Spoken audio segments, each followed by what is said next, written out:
아이고, 며느리 고년이 꼴랑 돈 몇 푼 쥐어주면서 유세를 어찌나 떠는지. 내가 아주 늙어서 뼈가 깎이는 식모살이를 한다니까. 부모님 없이 자란 제게 진짜 가족이 생겼다 믿으며 홀로 남은 시어머니께 매달 벌어 바친 제 피 같은 돈 200만 원.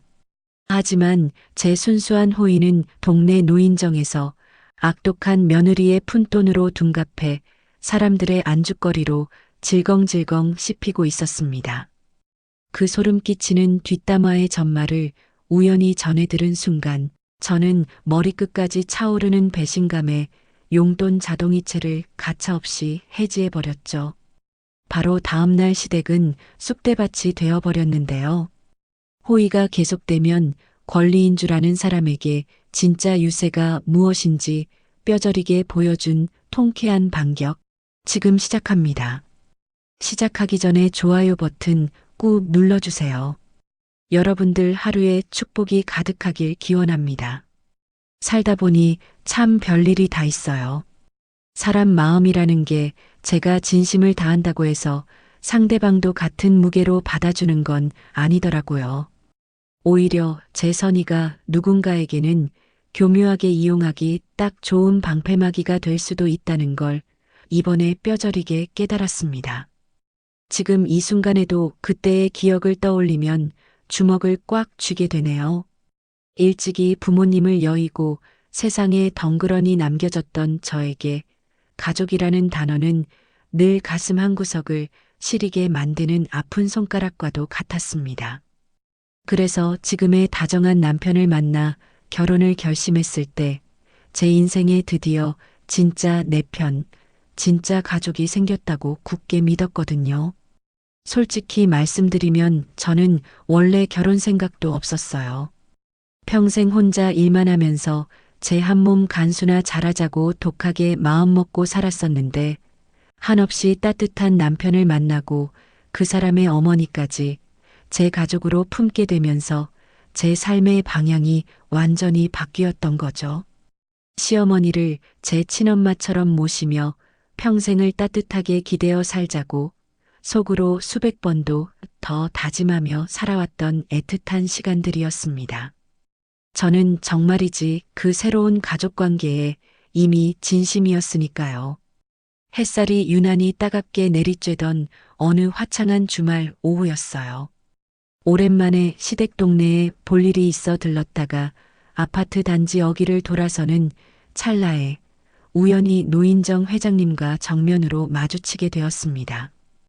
평소에도 워낙 동네 대소사에 관심이 많으시고 남의 이야기를 이리저리 옮기기 좋아하시는 분이라 멀리서부터 화려한 꽃무늬 블라우스를 펄럭이며 걸어오시는 모습을 보고 가볍게 고개를 숙여 예의 바르게 목례를 건넸죠.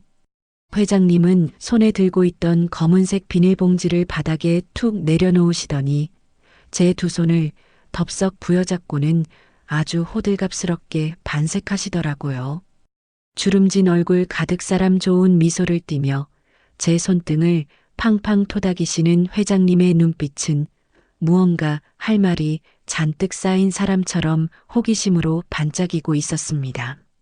아이고 이게 누구야? 우리 동네 최고 효부 며느리 아니야. 내가 아주 부러워서 배가 다 아프네 그려. 어쩜 이렇게 마음씨가 고울까? 회장님의 다소 과장된 칭찬을 들으며 저는 그저 쑥스러운 듯 고개를 푹 숙이며 빙그레 웃어 보였습니다. 부모님이 안 계시니 제 친부모님이나 마찬가지라 당연히 제가 도리껏 잘 챙겨드려야죠. 그때는 정말 별 생각 없었어요. 그저 어머님께서 동네 노인정에 나가셔서 며느리 칭찬을 한가득 늘어놓으셨구나 싶어 가슴 한편이 뭉클해지기까지 했거든요. 제가 매달 챙겨드리는 용돈 200만 원이나 이것저것 신경 쓰는 마음 씀씀이를 어머님께서 알아주시는 것 같아 내심 뿌듯한 마음도 들었고 남편 없이 홀로 지내시는 어머님이 동네에서 기죽지 않고 떳떳하게 지내시는 것 같아 다행이라는 안도감마저 들었으니까요. 그런데 제 대답이 끝나기가 무섭게 회장님의 눈빛이 돌연 서늘하게 변하더니 덥석 잡고 있던 제 손을 스르르 놓으시는 겁니다.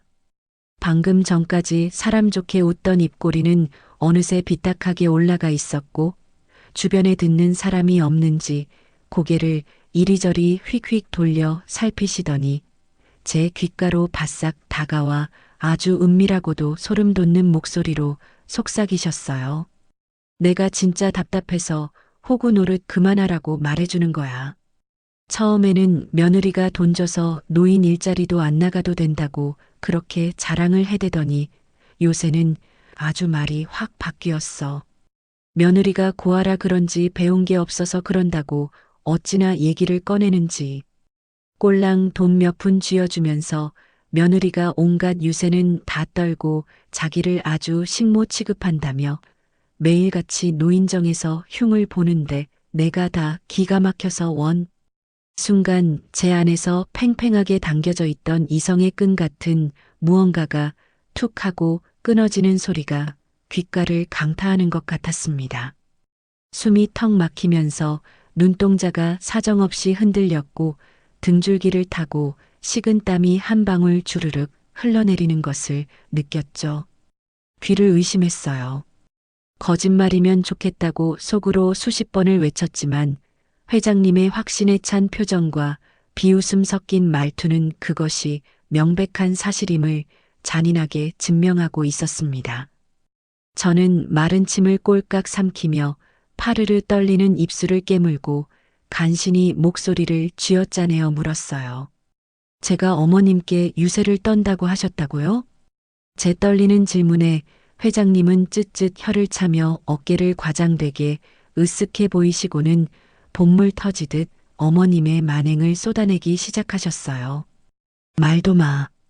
집에는 절대 불쑥 찾아오지 말고 전화도 먼저 걸지 말라고 피도 눈물도 없다 이거야. 거기다가 그 늙은 노인네한테 반찬도 때맞춰 해다 바치라고 하고 청소기도 싹 다 돌려놓으라고 시켰다고. 동네 사람들이 다들 수군대는 걸 내가 차마 눈뜨고 볼 수가 없어서 말해주는 거니까 어디 가서 내 얘기는 절대 하지 마. 회장님이 서둘러 바닥에 둔 검은 봉지를 챙겨 들고 총총 걸음으로 멀어지는 뒷모습을 보며 저는 그 자리에 돌부처처럼 멍하니 서 있을 수밖에 없었습니다. 머리를 아주 커다란 망치로 세게 얻어맞은 것처럼 눈앞이 아득해지고 다리에 힘이 풀려 그 자리에 털썩 주저앉을 것만 같았어요. 정말 미치겠더라고요.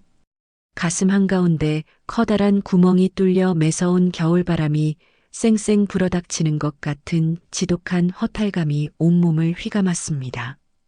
가만히 돌이켜보니 제가 사업장 일로 눈코 뜰 새 없이 바쁠 때 어머님께서 자발적으로 반찬을 만들어다 냉장고에 정성스레 넣어주고 가셨던 그 따뜻한 호의가 노인정에서는 어느새 제가 억지로 시킨 악독한 식모살이로 둔갑해 있었습니다. 청소기를 돌리라고 강요한 적은 하늘을 우러러 단 한 번도 없었건만 저는 졸지에 늙은 시어머니의 뼈와 살을 깎아먹으며 군림하는 천하의 몹쓸 며느리가 되어 동네 사람들의 가벼운 입방아에 오르내리고 있었던 겁니다. 신혼 초에 어머님이 불쑥불쑥 예고도 없이 찾아오시는 바람에 남편과 조심스럽게 상의한 끝에 미리 연락만 주시고 오시라고 아주 정중하게 부탁드렸던 그 합리적인 성급기마저도 어머님의 입을 거치며 피도 눈물도 없는 며느리의 잔인한 갑질로 변질되어 있었던 거죠. 시집살이란 게 원래 그런 거라고, 적응하면 나아질 거라고 스스로를 다독였던 제 바보 같은 믿음이 산산조각 나는 순간이었어요. 어이가 없어서 헛웃음이 픽 하고 새어나왔습니다. 아, 이 사람이 신경 쓰는 건 저에 대한 고마움이나 가족으로서의 도리가 아니라 오로지 동네 사람들 앞에서의 자기 체면과 알량한 자존심이었구나. 그때 처음 뼈저리게 깨달았어요. 오로지 당신 체면을 세우기 위해 저를 이용하셨던 겁니다. 아버님을 일찍 떠나보내고 홀로 남아 젊은 며느리인 저에게 경제적으로 온전히 기대어 살아야 하는 어머님의 처지. 아마도 동네 노인들 사이에서 며느리에게 얹혀 사는 무능력한 늙은이로 취급받는 게 자존심 상하고 견딜 수 없이 치욕스러우셨을 겁니다. 현실을 직시하지 못하고 그저 가짜 포장지로 자신을 둘러싸는데 급급하셨던 거죠. 그래서 그 자존심을 방어하기 위해 제가 아무런 대가 없이 순수한 마음으로 매달 꼬박꼬박 챙겨드리던 피 같은 200만 원의 용돈을 당신이 며느리 집에서 뼈 빠지게 일하고 받는 정당한 노동의 대가로 철저하게 왜곡해버리신 거였어요. 며느리에게 돈을 받는다는 사실 자체가 주는 그 비참한 콤플렉스를 가리기 위해 저를 피도 눈물도 없는 천하의 악역으로 만들어버리신 겁니다.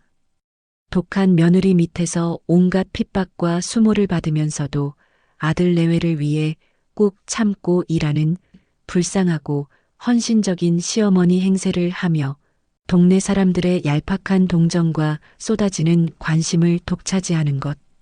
그것이 어머님이 자신의 외로움과 비뚤어진 우월감을 채우고 무너진 자존감을 세우는 유일하고도 비겁한 방식이었던 거죠. 저의 순수한 선의와 조건 없는 사랑이 어머님의 열등감을 가리기 위한 든든한 방패막이로, 그리고 동네 사람들에게 매일같이 씹어 돌리기 딱 좋은 짭짤한 안주거리로 전락했다는 사실을 온전히 깨닫자 분노 때문인지 깊은 허탈함 때문인지, 아니면 이 모든 가식적인 관계의 진실을 마주했다는 충격 때문인지 모를 거대한 감정의 소용돌이가 저를 무섭게 집어삼켰습니다. 무시, 멸시, 그리고 뼈아픈 배신감이었습니다. 그 따뜻한 말 한마디, 고맙다는 진심 어린 눈빛 하나면 충분했는데 돌아온 건 제 등 뒤에 꽂힌 날카로운 비수뿐이었으니까요. 머릿속을 하얗게 뒤덮는 충격 속에서 저는 비틀거리는 다리를 이끌고 도망치듯 아파트 단지를 빠져나왔습니다. 숨을 쉴 때마다 심장 한구석이 날카로운 유리 조각에 찔리는 것처럼 욱신거렸고, 귓가에는 노인정 회장님의 그 비릿한 목소리가 환청처럼 계속 맴돌고 있었죠. 길가에 우두커니 서서 멍하니 허공을 바라보는데 제 의지와는 상관없이 뜨거운 눈물이 뺨을 타고 쉴 새 없이 흘러내렸습니다. 소매 끝으로 거칠게 눈물을 닦아내며 저는 시야가 흐려진 채로 지나간 시간들을 천천히 되짚어 보았습니다. 20살간 넘긴 그 어린 나이에 부모님 두 분을 한꺼번에 사고로 여의고 텅 빈 장례식장에 홀로 주저앉아 밤새워 목 놓아 울었던 그날의 기억이 아직도 제 뼛속 깊은 곳에 시리게 남아 있습니다. 세상에 나 혼자 덩그러니 남겨졌다는 지독한 공포와 뼛속까지 파고드는 깊은 외로움은 제 청춘을 온통 잿빛으로 물들였었죠. 사실 결혼하기 싫다고, 혼자가 좋다고 여기저기 말하고 다녔었지만 텅 빈 집의 차가운 방바닥에 누워 천장을 바라볼 때마다 저는 늘 누군가의 따뜻한 온기를, 나를 아무 조건 없이 안아줄 진짜 가족을 미친 듯이 갈망하며 하루하루를 버텨냈습니다. 그러다 거짓말처럼 지금의 남편을 만났습니다. 한없이 다정하고 제 상처를 묵묵히 보듬어주는 남편의 넓은 품에 안겼을 때 저는 하늘에 계신 우리 엄마 아빠가 불쌍한 딸을 위해 마지막으로 보내주신 기적 같은 선물이라고 굳게 믿어 의심치 않았어요. 시부모님 역시 처음 인사드리러 갔을 때 제 두 손을 꼭 잡고 이제부터 우리가 네 진짜 부모가 되어주겠다고 따뜻하게 말씀하셨고, 저는 그 따뜻한 말 한마디가 얼마나 큰 힘이 됐는지 몰라요. 그때 알았어야 했어요. 그 달콤했던 약속이 얼마나 쉽게 부서질 수 있는 얄팍한 모래성 같은 것이었는지를 말입니다. 그렇게 감사한 마음으로 눈물겨운 결혼식을 올리고 행복한 신혼의 단꿈에 젖어들 무려 청천벽력 같은 일이 벌어졌습니다. 신혼여행에서 돌아온 지 채 석 달도 되지 않아 시아버님이 주무시던 중 심장마비로 갑작스럽게 세상을 떠나고 마신 겁니다. 장례를 치르고 텅 빈 시댁에 홀로 남겨진 시어머니를 보며 저는 찢어지는 가슴을 부여잡고 어떻게든 제가 친딸처럼 어머님의 빈자리를 채워드리겠다고 굳게 다짐했습니다. 하지만 그 다짐은 얼마 가지 않아 제 숨통을 서서히 조여오는 올가미로 변해버렸습니다. 평생을 아버님 그늘 아래서 곱게 가정주부로만 살아오셨던 어머님은 아버님을 잃은 상실감과 혼자 남겨졌다는 지독한 외로움을 온전히 저희 부부, 아니 만만한 며느리인 저에게 쏟아붓기 시작하셨습니다. 회사에서 정신없이 업무를 보며 서류와 씨름하고 있을 때면 예고도 없이 불쑥불쑥 제 신혼집 비밀번호를 누르고 들어와 소파에 덩그러니 앉아 계시곤 했죠.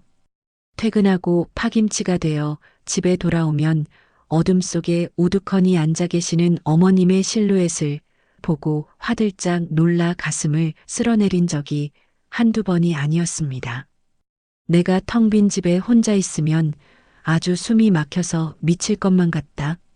네 아빠 없이 나 혼자 무슨 수로 먹고 살아야 할지 눈앞이 캄캄해서 가만히 앉아 있을 수가 있어야지.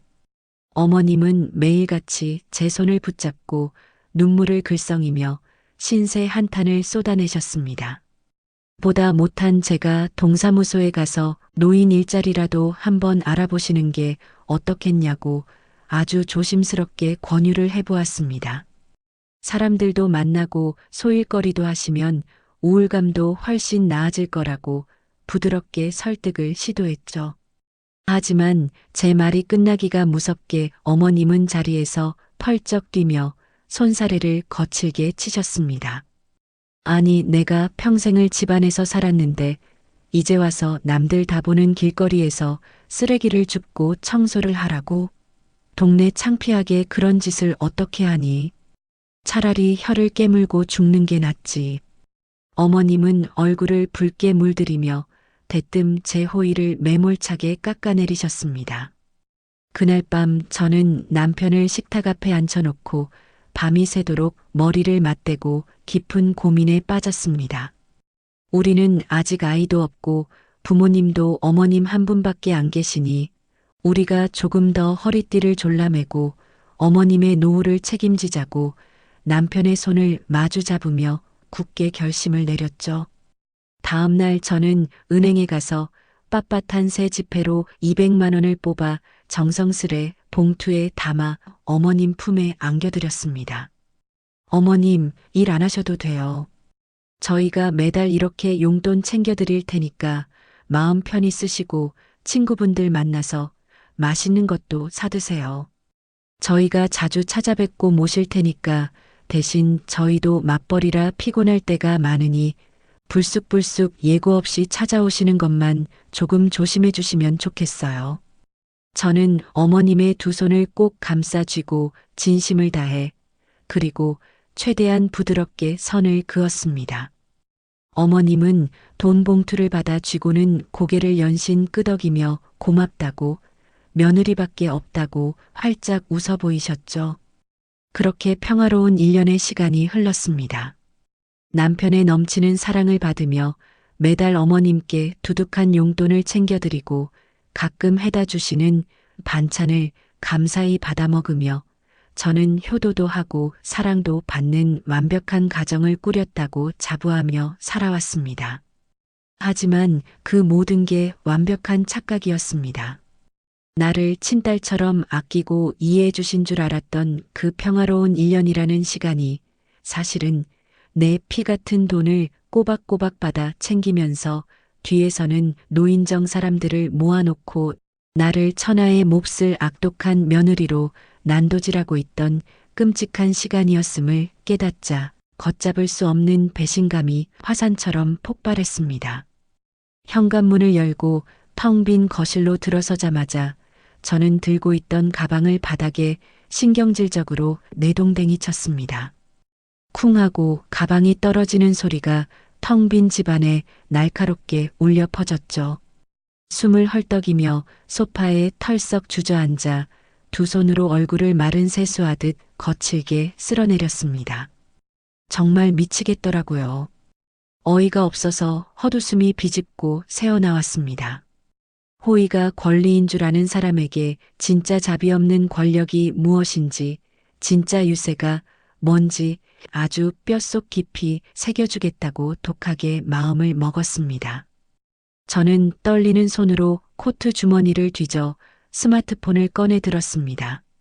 액정을 톡톡 두드려 은행 어플리케이션에 접속하는 제 손끝에는 한치의 망설임도 없었습니다. 매달 25일 어머님 계좌로 꼬박꼬박 200만 원씩 빠져나가도록 설정해 두었던 자동이체 내역을 화면에 띄웠습니다. 붉은색으로 반짝이는 자동이체 해지 버튼을 노려보며 저는 입술을 질끈 깨물었습니다. 그리고 아주 단호하게 해지 버튼을 꾹 눌러버렸어요.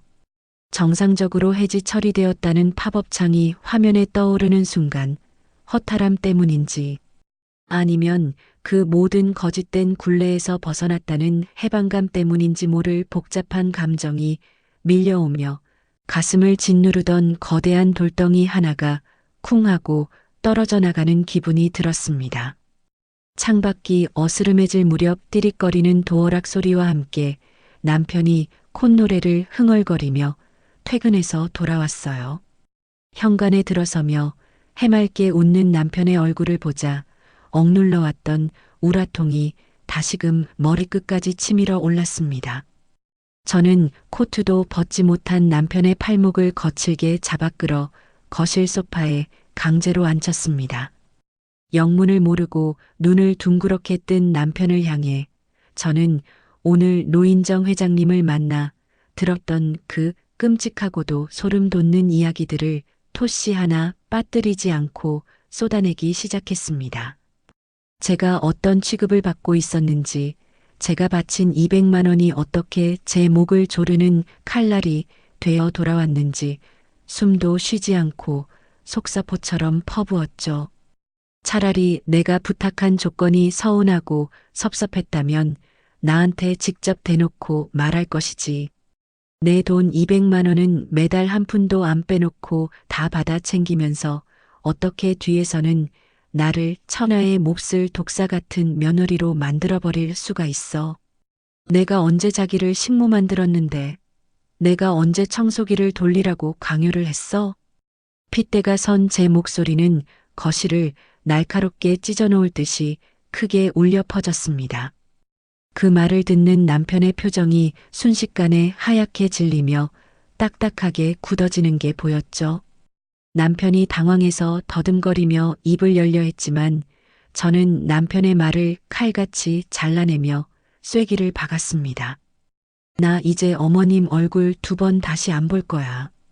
매달 25일에 들어가던 용돈 오늘부로 전부 다 끊었어. 자동이체 싹 다 해지해버렸으니까 그렇게 알아. 당신 어머니 일은 이제 당신이 알아서 해. 나한테 변명할 생각은 꿈도 꾸지 마. 저는 남편의 눈을 똑바로 응시하며 얼음장같이 차갑고 단호한 목소리로 통보했습니다. 그 순간만큼은 이 세상 그 누구의 말도 듣고 싶지 않을 만큼 제 마음은 단단하게 얼어붙어 있었어요. 제 입에서 쏟아져 나온 그 폭포수 같은 진실과 분노 어린 통보가 거실을 날카롭게 핥히고 지나가자 집안에는 무거운 정적만이 맴돌았습니다. 소파에 얼어붙은 듯 멍하니 굳어있던 남편은 충격을 받은 듯 두 손으로 얼굴을 감싸쥐더니 이내 바닥으로 털썩 무릎을 꿇고 제 허리를 강하게 끌어안았습니다. 한없이 다정하고 저를 끔찍이 아끼던 사람이었기에 자기 어머니의 그 이중적이고 소름 돋는 만행을 전에 듣고는 억장이 무너져 내리는 것 같았겠죠. 남편의 넓은 어깨가 잘게 떨리며 제 바지에 뜨거운 눈물이 툭툭 떨어져 번지기 시작하더라고요. 고개를 들어 붉게 충혈된 눈으로 저를 애처롭게 올려다보며 남편이 덜덜 떨리는 목소리로 애원했습니다. 미안해. 정말 미안해. 당신을 뒤에서 그렇게 얘기하고 다니실 줄은 정말 꿈에도 몰랐어. 내가 내일 당장 엄마한테 가서 똑바로 따져 묻고 당신한테 무릎 꿇고 사과하시라고 할 테니까 제발 한 번만 화 풀어.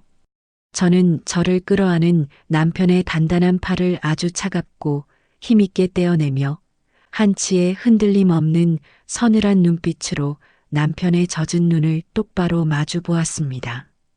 그 순간 정신이 번쩍 들었어요. 여기서 마음이 약해져서 어설프게 용서하고 넘어간다면 저는 평생 시어머니의 그 악랄한 거짓말 속에서 허우적대며 동네의 비웃음거리로 살아가야 한다는 사실을 너무나도 잘 알고 있었으니까요.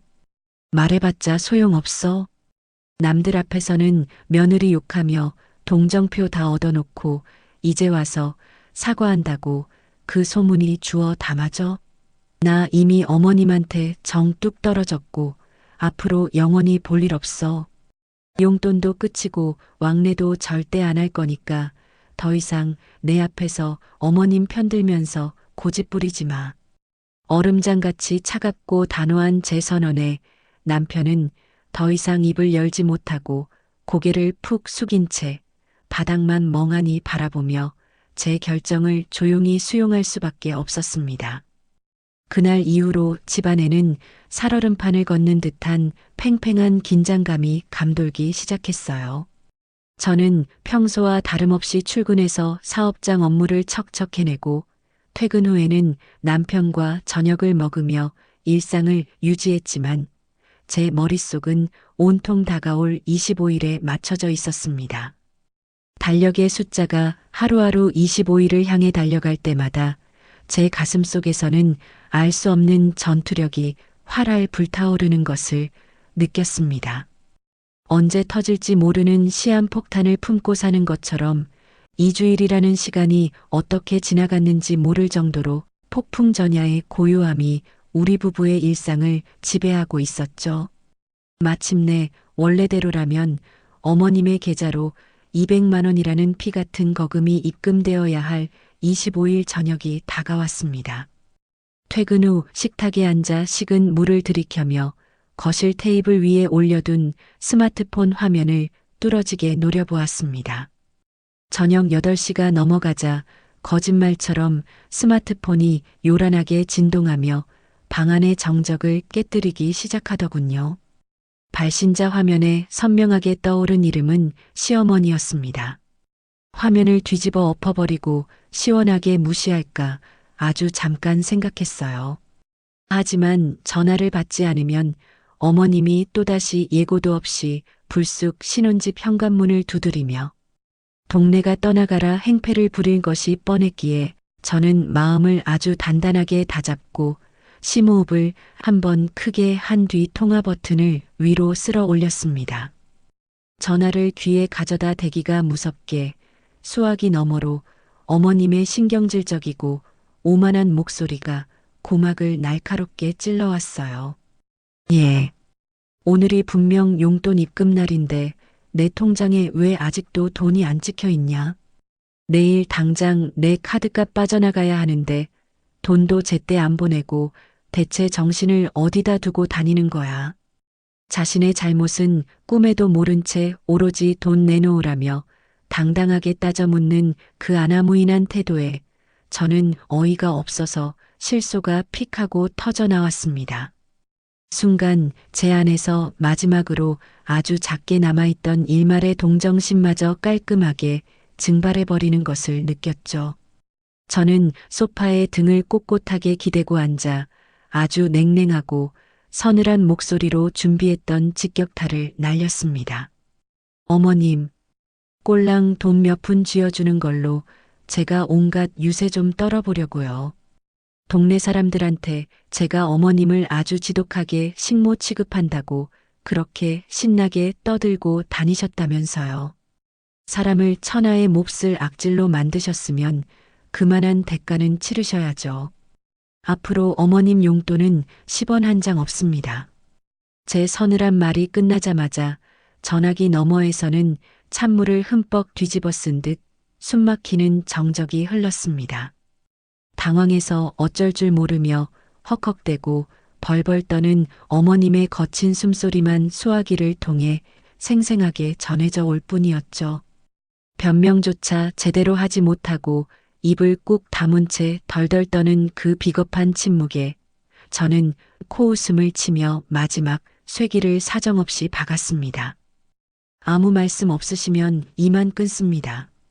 앞으로 2번 다시 저한테 연락하지 마세요. 가차없이 통화 종료 버튼을 꾹 눌러버리고 전화기를 소파 위로 툭 던졌습니다. 통쾌했어요. 그동안 혼자 착한 며느리 콤플렉스에 빠져 끙끙 앓으며 소갈이했던 속이 다 시원하게 뻥 뚫리는 기분이었습니다. 하지만 그 평화는 그리 오래가지 않았어요. 전화를 끊고 정확히 1시간 뒤 현관 밖에서 누군가 문을 부수기라도 할 기세로 도어락을 쾅쾅 내리치며 비밀번호를 마구잡이로 누르는 소리가 집안 전체를 쿵쿵 울렸습니다. 제가 낮에 미리 어머님의 지문 등록을 싹 다 삭제해버린 탓에 문을 열지 못하자 아주 다급하게 문을 두드려대는 거였죠. 인터폰 화면을 켜서 밖을 확인해 보니 머리카락은 산발을 하고 얼굴이 하얗게 질려 사색이 된 어머님이 밖에서 발을 동동 구르며 서 계셨습니다. 저는 남편에게 방에서 나오지 말라고 손짓을 한 뒤 심호흡을 한번 크게 하고 현관문을 활짝 열어젖혔습니다. 문이 열리자마자 어머님은 바닥에 털썩 무릎을 꿇더니 제 바짓가랑이를 사정없이 부여잡고 엉엉 소리 내어 울며 되도 않는 변명을 쏟아내기 시작하셨습니다. 내가 미쳤었나 보다. 나도 모르게 알량한 자존심에 허풍을 떤다는 게 그만 그렇게 말이 헛나갔어. 정말 오해다. 내가 늙어서 주책을 부렸으니 제발 이번 한 번만 어미를 용서해 다오. 얼굴을 눈물 콧물로 엉망으로 적시며 제게 매달리는 어머님을 차갑게 내려다보는데 솔직히 아무 감정도 들지 않았습니다. 저는 눈 하나 깜짝하지 않고 어머님의 주름진 손을 제 바지에서 매몰차게 떼어냈습니다. 어머님, 남의 가슴에 잔인하게 대못을 박아놓고 이제 와서 오해라고 핑계 대시면 제가 다 무던히 넘어갈 줄 아셨어요? 제가 언제 어머님께 청소기를 돌리라고 강요를 했습니까? 아니면 반찬을 매일같이 해다 바치라고 협박을 했습니까? 있지도 않은 일 지어내서 저를 천하의 독사 같은 년으로 만드셨잖아요. 저한테 용돈 받아 펑펑 쓰시면서 그렇게 제 등 뒤에 칼을 꽂으시면 안 되는 거죠. 다신 찾아오지 마세요. 한 번만 더 찾아오시면 곧바로 경찰 부를 테니까 당장 돌아가세요. 저는 덜덜 떨며 주저앉아 있는 어머님을 현관 밖으로 완전히 밀어내고는 그 어떤 자비도 망설임도 없이 현관문을 쾅 하고 닫아버렸습니다. 닫힌 철문 너머로 어머님의 처절한 통곡 소리가 한참 동안 복도를 울렸지만 저는 뒤도 돌아보지 않고 거실로 걸어 들어와 버렸죠. 정말 기분이 더러웠지만 동시에 모든 짐을 벗어던진 해방감이 저를 감쌌습니다. 그날 현관문 밖으로 어머님을 매몰차게 쫓아내고 철문을 굳게 닫아버린 이후 제 일상은 다시 고요하고 단단한 평화를 되찾았습니다. 남편을 통해 건너 들려오는 어머님의 근황은 제가 머릿속으로 차갑게 예상했던 대로였어요. 아니, 예상보다 더 참담한 현실을 마주하고 계셨죠. 매달 200만 원씩 꼬박꼬박 꽂히던 돈줄이 하루아침에 싹둑 끊겨버리자 당장 눈덩이처럼 불어난 카드값을 막지 못해 발등에 커다란 불이 떨어진 어머님은 결국 그토록 동네 창피하다며 펄쩍 뛰시던 구청 노인 일자리에 억지로 이력서를 내고 고된 새벽 거리 청소를 하러 나가기 시작하셨다고 하더라고요. 매일같이 화려한 블라우스를 차려입고 나가서 며느리 돈으로 유세를 떨던 노인정에는 창피해서 발길조차 뚝 끊으셨다고 합니다. 고된 노동과 화병에 결국 몸살이 나 집에만 시름시름 알아누우셨다는 소식이 제 귓가에 들려왔죠. 솔직히 말씀드리면 그 소식을 전해 듣고도 저는 아무 감정이 안 들었어요. 오히려 제 머릿속 센서가 온통 제 사업장과 남편과의 평온한 일상에만 집중하라고 강한 신호를 보냈으니까요. 저를 불쌍한 고아라며 은근히 깎아내리고 뒤에서 악독한 며느리로 몰아가며 무시하고 멸시했던 그 배신의 시간들을 생각하면 알량한 동정심 따위는 제게 너무 큰 사치라고 제 스스로를 차갑게 다독였습니다. 남에게 준 상처는 결국 자기 숨통을 조이는 칼날이 되어 돌아오는 법이니까요. 그 사람이 40년 넘게 남편 그늘 아래서 온실 속 화초처럼 살아오다 이제야 진짜 차가운 현실을 맨몸으로 마주하게 된 건데 제가 굳이 마음 약해져서 또다시 호구 노릇을 자처할 필요는 없다고 거울 속의 저를 보며 입술을 꽉 깨물었습니다. 제 인생은 온전히 제가 주도해서 살기로 이미 결심했으니까요. 그렇게 어머님과의 관계를 칼같이 끊어내고 오로지 제 사업장 일에만 미친 듯이 매달리며 바쁘게 지내던 어느 날이었습니다. 며칠 전부터 자꾸만 명치 끝이 커다란 돌덩이로 꽉 막힌 것처럼 답답하고 속이 메스꺼워 울렁거리는 증상이 계속되더라고요. 아침에 눈을 뜨면 천장이 빙글빙글 도는 것 같아 자리에서 일어나는 것조차 버거웠고 하루 종일 물먹은 솜처럼 온몸에 기운이 쫙 빠져서 사무실에서 서류를 검토하다가도 책상에 엎드려 꾸벅꾸벅 졸기 일쑤였습니다. 처음에는 그동안 어머님 일로 신경을 너무 많이 쓴 데다 사업장 매출을 올리느라 무리해서 야근을 밥 먹듯이 한 탓에 단단히 과로하고 체했다고만 생각했어요. 솔직히 지난 시간들의 지독한 스트레스가 이제야 한꺼번에 몸살로 터져나온 모양이라고 가볍게 여기고 넘겼죠. 그날도 퇴근하고 집에 돌아와 겉옷도 제대로 벗지 못한 채 주방으로 비틀거리며 걸어가 찬장을 신경질적으로 열어젖혔습니다. 소화제와 두통약이 잔뜩 들어있는 구급상자를 꺼내 식탁 위에 툭 올려두고 습관처럼 알약 2알을 손바닥에 털어냈습니다. 정수기에서 차가운 물을 컵에 가득 따르고 막 약을 입에 털어넣으려는 찰나였어요. 현관 도어락 비밀번호를 누르고 들어오던 남편이 주방에 멍하니 서 있는 저를 발견하고는 하얗게 질린 얼굴로 신발도 제대로 벗지 못하고 우당탕 거실로 뛰어들어왔습니다. 남편은 헐떡이는 숨을 고를 새도 없이 제가 들고 있던 약을 든 손을 덥석 부여잡고는 소리쳤습니다. 너 지금 무슨 약 먹으려는 거야? 안 돼. 당장 내려놔. 잔뜩 굳어진 표정으로 제 손에서 알약을 빼앗아 싱크대 하수구에 거칠게 버리는 남편의 과격한 행동에 저는 황당해서 눈을 둥그렇게 뜨고 쳐다보았죠. 나 며칠째 속이 너무 울렁거리고 토할 것 같아서 그래. 단단히 체한 것 같으니까 소화제 좀 먹고 방에 들어가서 쉴게. 짜증 섞인 제 말에 남편은 고개를 세차게 저으며 제 양어깨를 단단히 붙잡고 제 눈을 뚫어지게 응시했습니다. 단순히 체한 게 아닐 수도 있잖아. 며칠 전부터 계속 피곤해하고 음식 냄새도 잘 못 맡고 헛구역질하는 거 보니까 아무래도 혹시 모른단 말이야. 나 지금 당장 약국 다녀올 테니까 제발 소파에 가만히 앉아 있어. 그 순간 제 머릿속에서 번쩍하고 섬광이 터지는 것처럼 정신이 번쩍 들었어요. 뒤통수를 세게 얻어맞은 것처럼 멍해졌죠. 남편이 겉옷을 다시 걸쳐 입고 헐레벌떡 현관 밖으로 뛰어나가는 뒷모습을 보며 저는 심장이 미친 듯이 방망이질 치는 것을 느꼈습니다. 손끝이 파르르 떨리며 온갖 생각들이 머릿속을 폭풍처럼 스쳐 지나갔습니다. 혹시 진짜 아이가 찾아온 걸까? 10분도 채 지나지 않아 이마에 땀을 송글송글 맺힌 채 숨을 헐떡이며 돌아온 남편의 손에는 약국에서 종류별로 쓸어 담아 온 임신 테스트기 여러 개가 꽉 쥐어져 있었습니다.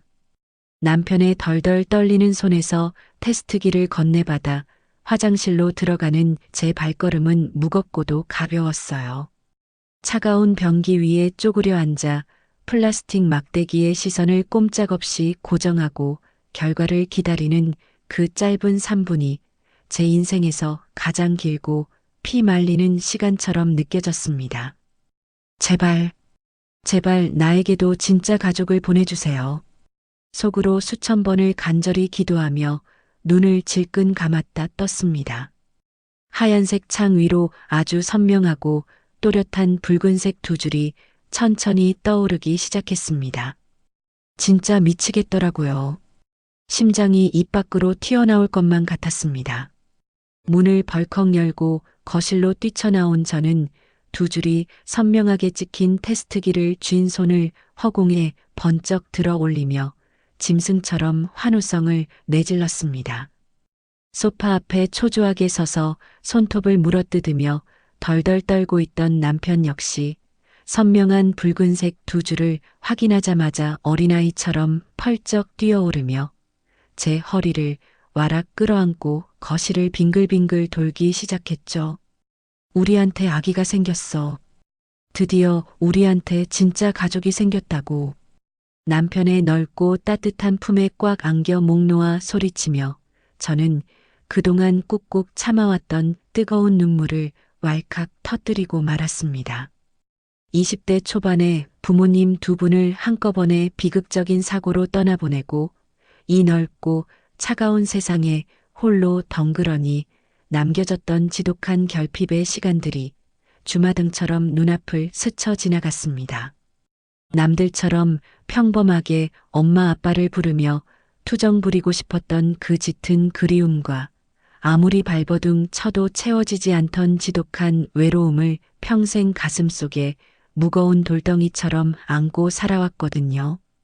언제나 온전한 내 편, 진짜 내 피가 섞인 완벽한 내 가족을 그 누구보다 간절하게 원했던 저에게 마침내 찾아온 작고 눈부신 첫 아이의 소식은 세상을 다 가진 것 같은 벅찬 감격이었습니다. 남편의 어깨에 얼굴을 묻고 엉엉 소리 내어 울며 저는 하늘에 계신 엄마 아빠가 드디어 불쌍한 막내딸 이 험한 세상에서 외롭지 말라고 하늘에서 천사를 보내주셨구나 굳게 믿었어요. 모든 고통과 상처가 단숨에 씻겨 내려가는 듯한 거대한 해방감이 저를 포근하게 감싸 안았죠.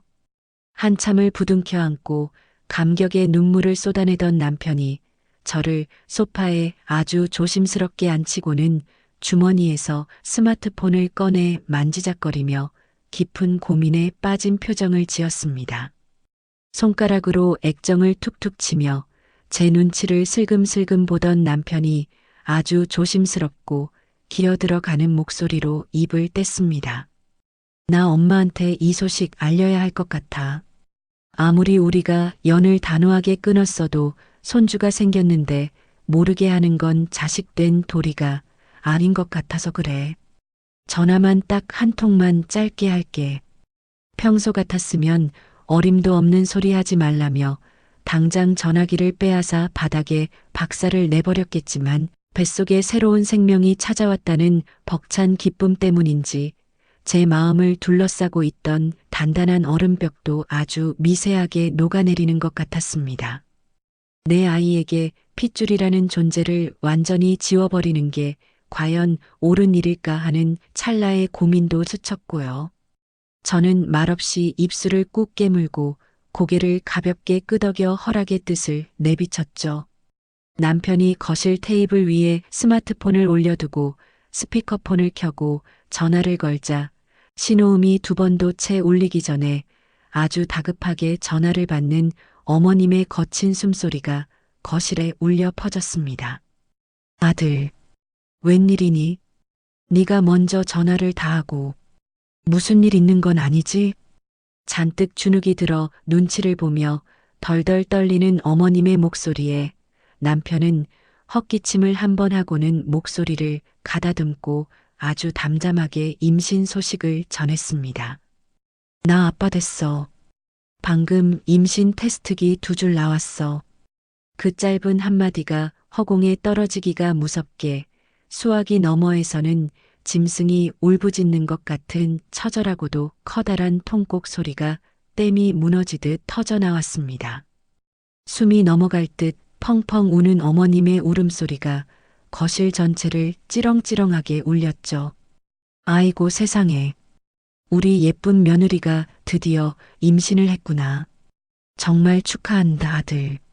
내가 며느리 얼굴 볼 낯이 없어서 감히 무릎 꿇고 찾아가지는 못하겠지만 제발 며느리한테 내가 너무너무 미안하고 고맙다고 내 진심 꼭 좀 전해다오. 내가 진짜 몹쓸 년이지. 내가 죽일 년이야. 눈물 콧물을 다 쏟아내며 수화기 너머로 미친 듯이 오열하는 어머님의 뼈저린 사과를 가만히 듣고 있는데 제 안에서 무언가 복잡하고 형용할 수 없는 감정이 꿈틀거리는 것을 느꼈습니다. 저를 그렇게 짓밟았던 사람이 비참하게 우는 목소리를 들으니 통쾌하면서도 한편으로는 저렇게까지 울부짖는 모습에 입맛이 아주 씁쓸해지더라고요. 그 따뜻한 말 한마디가 얼마나 큰 힘이 됐는지 몰라요. 진작에 이렇게 제게 진심으로 대해주셨다면 얼마나 좋았을까요? 남편이 서둘러 전화를 끊고 난 뒤에도 저는 소파에 멍하니 앉아 아직 납작하지만 머지않아 부풀어 오를 배를 두 손으로 가만히 감싸 안고 깊은 상념에 빠져들었습니다. 그로부터 며칠 뒤 비가 추적추적 내리던 주말 아침이었습니다. 입덧이 본격적으로 시작되어 아침부터 화장실 변기통을 붙잡고 노란 위액이 나올 때까지 헛구역질을 하느라 진을 다 빼고 겨우 거실 소파로 좀비처럼 기어 나왔죠. 남편이 분리수거를 하러 나간다고 현관문을 열고 나섰다가 아주 커다랗고 묵직한 종이 박스 하나를 낑낑대며 들고 집 안으로 들어왔습니다. 현관문 앞에 이게 덩그러니 놓여 있더라고. 누가 보낸 건지 택배 송장도 없고 이름도 안 적혀 있어. 남편이 거실 바닥에 내려놓은 박스를 조심스럽게 열어본 저는 순간 숨을 훅 들이마시며 두 눈을 크게 떴습니다. 박스 안에는 흠집 하나 없이 뽀얗고 싱싱한 최상급 복숭아와 새콤달콤한 향이 진동하는 자두 같은 비싸고 귀한 과일들이 상처 나지 않게 잔뜩 담겨 있었습니다. 그리고 그 옆에는 유리병에 정성스럽게 담긴 샛노란 유자차가 뽁뽁이에 여러 겹으로 안전하게 쌓여 있었죠. 병뚜껑 위에는 손이 떨린 듯 삐뚤빼뚤한 글씨로 입덧에 좋은 유자차니까 꼭 챙겨 먹어라라고 적힌 작은 노란색 포스트잇이 붙어 있었습니다. 보낸 사람의 이름은 어디에도 없었지만 저는 단번에 알 수 있었습니다.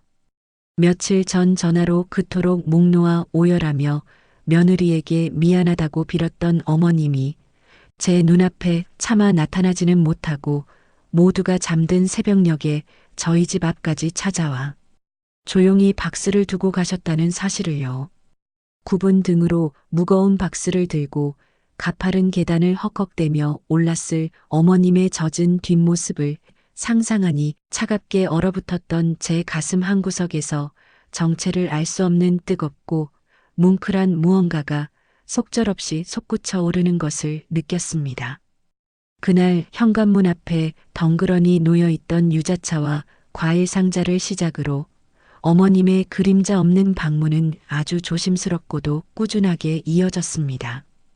제 앞에 대놓고 나타날 염치는 없으셨는지 제가 퇴근하고 돌아올 즈음이면 어김없이 현관문 앞에는 임산부에게 좋다는 온갖 반찬들과 간식들이 든 검은 비닐봉지가 아주 가지런히 놓여 있었죠. 어떤 날은 입덧을 단번에 가라앉히는데 직방이라는 매실 장아찌가 예쁜 유리병에 담겨 있었고 또 어떤 날은 아주 맑고 뽀얗게 끓여낸 사골국이 커다란 보온병에 담겨 아직도 따뜻한 온기를 머금은 채 놓여 있기도 했습니다. 남편을 통해 들으니 어머님은 그 힘든 노인 일자리를 나가시며 굽은 허리로 일하시면서도 당신 입에 들어가는 건 식은 김밥 한 줄로 대충 때우시고는 시장에 들러 며느리 먹일 최고급 식재료만 골라 정성껏 요리하신다고 하더라고요. 저도 사람인지라 뱃속에 새로운 생명을 품고 그 정성 가득한 음식을 억지로 한 입 두 입 삼켜 넘길 때마다 차갑게 얼어붙었던 심장 한 구석이 아주 뻐근하게 저려오기 시작했습니다. 아무리 독하게 마음을 먹고 외면하려 해도 나를 위해 고생하실 어머님의 앙상한 뒷모습이 자꾸만 눈앞에 아른거려 정말 미치겠더라고요. 그러던 어느 늦은 저녁이었습니다.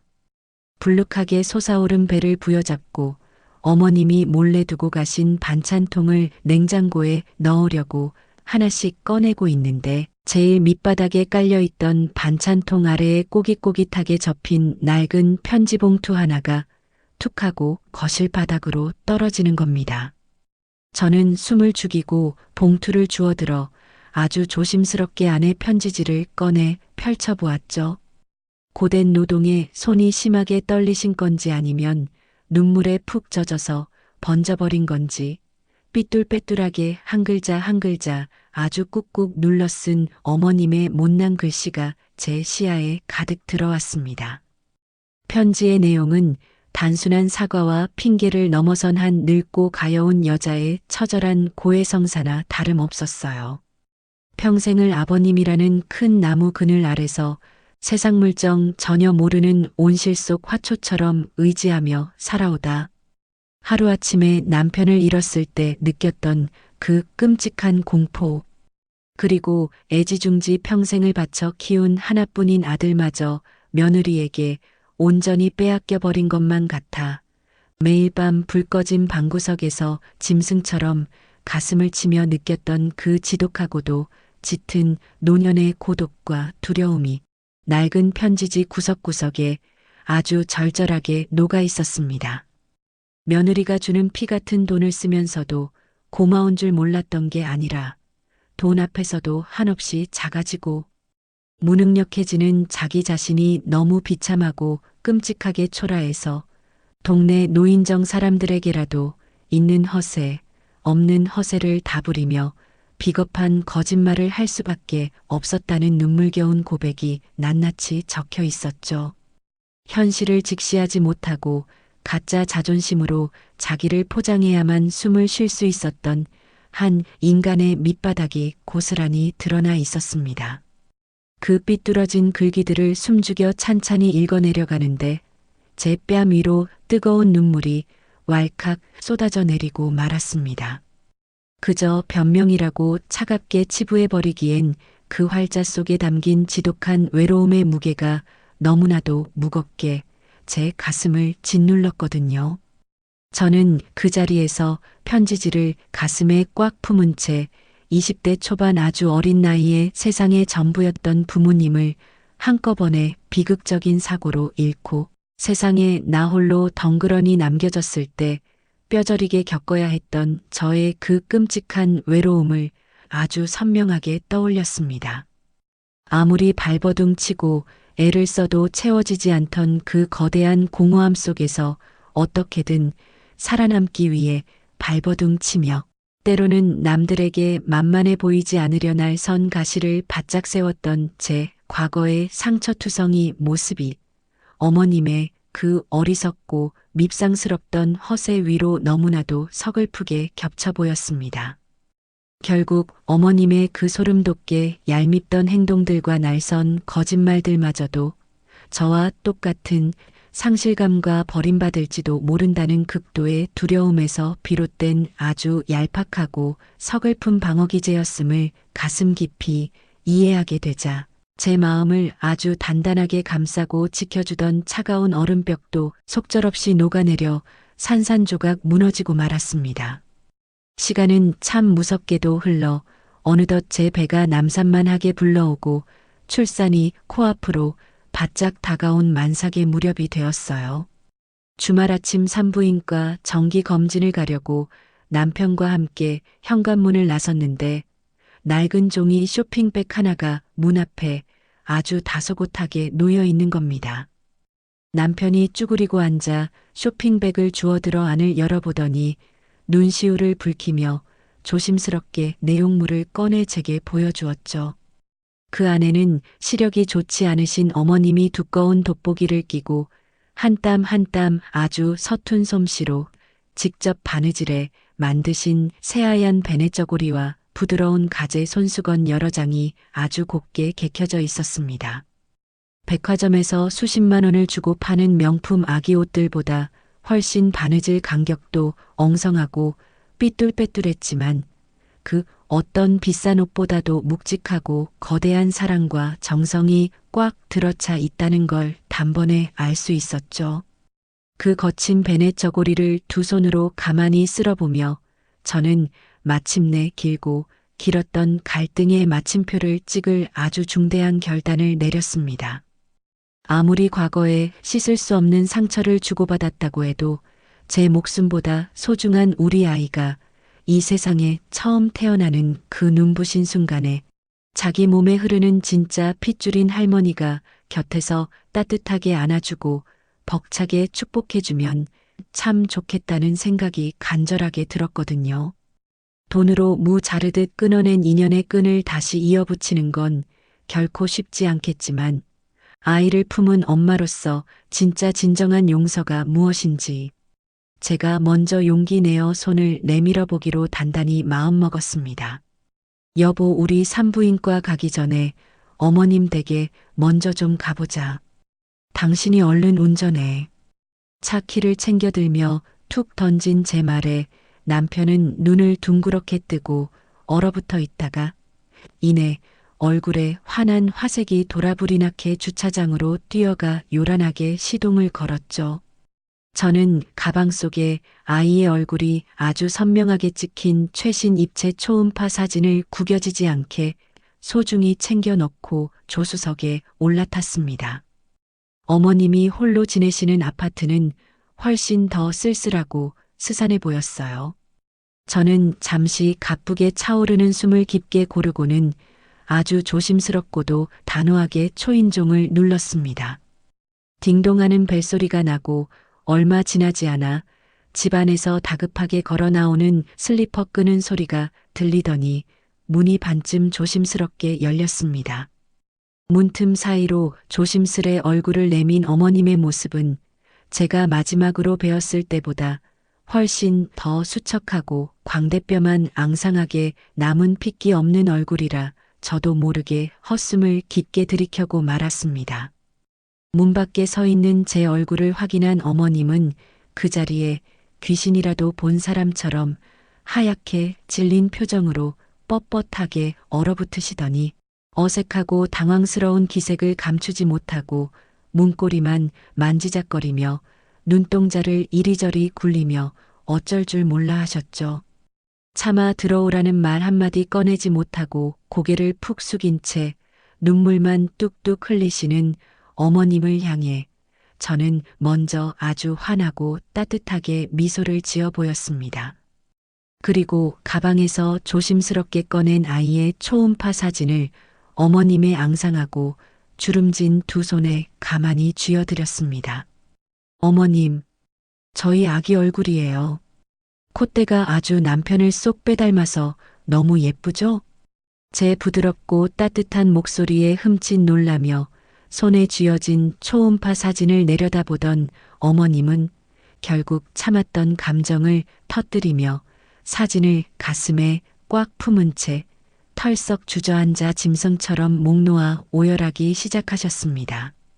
온 동네가 떠나가라 통곡하시는 그 애처롭고 찢어지는 울음소리가 거실을 메아리쳐 울렸죠. 내가 정말 죽일년이다. 남편도 잃고 애지중지 키운 아들마저 너한테 완벽하게 빼앗긴 기분에 매일 밤이 생지옥 같아서 미칠 것 같았어. 네가 일해서 번 그 피 같은 돈을 펑펑 쓰면서도 나는 그게 고마운 줄도 모르고 미친년처럼 굴었다. 나 같은 건 네 아이 안아볼 자격도 없는 몹쓸 늙은이야. 정말 미안하다. 내가 이 차가운 바닥에 무릎 꿇고 죽을 때까지 빌 테니 제발 한 번만 이 늙은이를 불쌍히 여겨서 용서해 다오. 얼굴을 눈물과 콧물로 엉망으로 적시며 제 바짓가랑이를 부여잡고 처절하게 애원하시는 어머님을 내려다보며 저 역시 참았던 눈시울이 붉어져 뜨거운 눈물을 뚝뚝 흘리고 말았습니다. 저는 무거운 몸을 이끌고 바닥에 주저앉아 어머님의 앙상한 어깨를 단단하게 감싸 안으며 힘주어 일으켜 세웠습니다. 그리고 젖은 얼굴로 빙그레 웃으며 농담 섞인 화해의 손길을 아주 당차게 건넸습니다. 어머님, 저 이번에는 빈말 아니고 진짜로 유세 좀 부릴게요. 제가 목숨 걸고 낳을 제 아이니까 어머님이 저희 집에 오셔서 저랑 같이 살면서 아기 돌봐주세요. 대신 제가 예전보다 용돈 훨씬 더 두둑하게 챙겨드릴 테니까 동네 노인정 가셔서 진짜로 자랑도 마음껏 떵떵거리면서 하시고요. 여기서 혼자 궁상맞게 울고 계시지 말고 얼른 짐 싸서 저희 집으로 가요. 제 따뜻하고도 단호한 제안에 어머님은 믿을 수 없다는 듯 두 눈을 커다랗게 뜨고 멍하니 저를 쳐다보시더니 이내 제 두 손을 당신의 거친 볼에 마구 비비며 연신 고맙다고 며느리밖에 없다며 어린아이처럼 엉엉 흐느끼셨습니다. 남편 역시 등 뒤에서 소매로 눈물을 훔치며 저희 두 사람의 눈물겨운 화해를 벅찬 가슴으로 지켜보고 있었죠. 길고 길었던 오해와 독한 미움의 터널을 지나 마침내 저희 고부는 서로의 골문 상처를 보듬으며 아주 견고하고 단단하게 세워져 있던 오랜 갈등의 벽을 완벽하게 부수고 허물어뜨렸습니다. 돌아보면 정말 미치게 힘들고 외로웠던 시간이었지만 우리 가족이 진짜 피를 나눈 가족으로 거듭나기 위해 반드시 겪어내야만 했던 필연적인 성장통이었다고 생각하니 가슴속에 맺혀있던 모든 시커먼 응어리가 따뜻한 봄눈 녹듯 부드럽게 사라져버렸어요. 10달을 제 뱃속에 고이 품었던 아이가 마침내 세상의 빛을 보며 우렁찬 첫울음을 터뜨리던 그 경이로운 순간을 저는 평생 잊지 못할 겁니다. 핏덩이 같은 아이를 땀범벅이 된 채 가슴에 품고 분만실 침대에 누워있을 때 헐레벌떡 달려오신 어머님은 퉁퉁 부은 제 두 손을 부여잡고 당신 친딸을 보듯 하염없이 뜨거운 눈물을 흘리시며 연신 고생했다고 제 이마를 다정하게 쓸어주셨거든요. 약속대로 조그만 짐가방을 들고 저희 신혼집으로 들어와 기꺼이 합가를 결정하신 어머님은 예전에 갓을 돋쳤던 모습을 완벽하게 허물어 버리셨습니다. 동네 노인정 사람들에게 보여주기 식으로 꾸며내던 그 얄팍한 체면치레와 쓸데없는 고집은 온데간데 없이 사라지고 오로지 저희 부부와 갓 태어난 눈에 넣어도 아프지 않을 손주의 평안만을 위해 당신의 모든 것을 기꺼이 내어주는 헌신적인 진짜 어머니로 완벽하게 다시 태어나셨죠. 밤마다 이유 없이 칭얼거리는 아이를 당신의 구분 등에 단단히 업고 거실을 뱅글뱅글 돌며 구슬픈 자장가를 자장자장 불러주시는 어머님의 따뜻한 뒷모습을 가만히 지켜볼 때면 제 가슴속 깊은 곳에 단단하게 뭉쳐있던 오랜 결핍과 억울한 상처들이 따뜻한 봄눈 녹듯 부드럽게 씻겨 내려가는 것을 느꼈습니다. 저는 제가 그토록 피땀 흘려 일궈놓은 사업장을 믿을 만한 총괄 직원에게 전적으로 맡겨두고 이른바 오토로 돌려놓은 채 온전히 육아에만 전념하며 난생 처음으로 평화롭고 달콤한 일상의 여유를 만끽하기 시작했어요. 아침에 눈을 뜨면 남편과 어머님이 정성껏 차려주신 따뜻한 밥을 먹고 거실 바닥에 앉아 아이와 눈을 맞추며 까르르 웃음꽃을 피우는 그 평범하고도 눈부신 하루하루가 저에게는 감히 상상조차 못해본 천국이나 다름없었네요. 제가 굳이 매일같이 사업장으로 출근해서 도끼를 품고 서류를 확인하며 핏대를 세우지 않아도 매달 제 통장에 꼬박꼬박 꽂히는 안정적인 사업장 수익 덕분에 경제적인 불안감 하나 없이 완벽한 공동 육아의 행복을 누리며 가족들과 부대끼어 살면서 나름 벅찬 보람을 느끼던 눈부신 시절이었습니다. 하지만 하늘은 저에게 그 평온한 행복을 영원히 허락하지는 않으시려나 봅니다.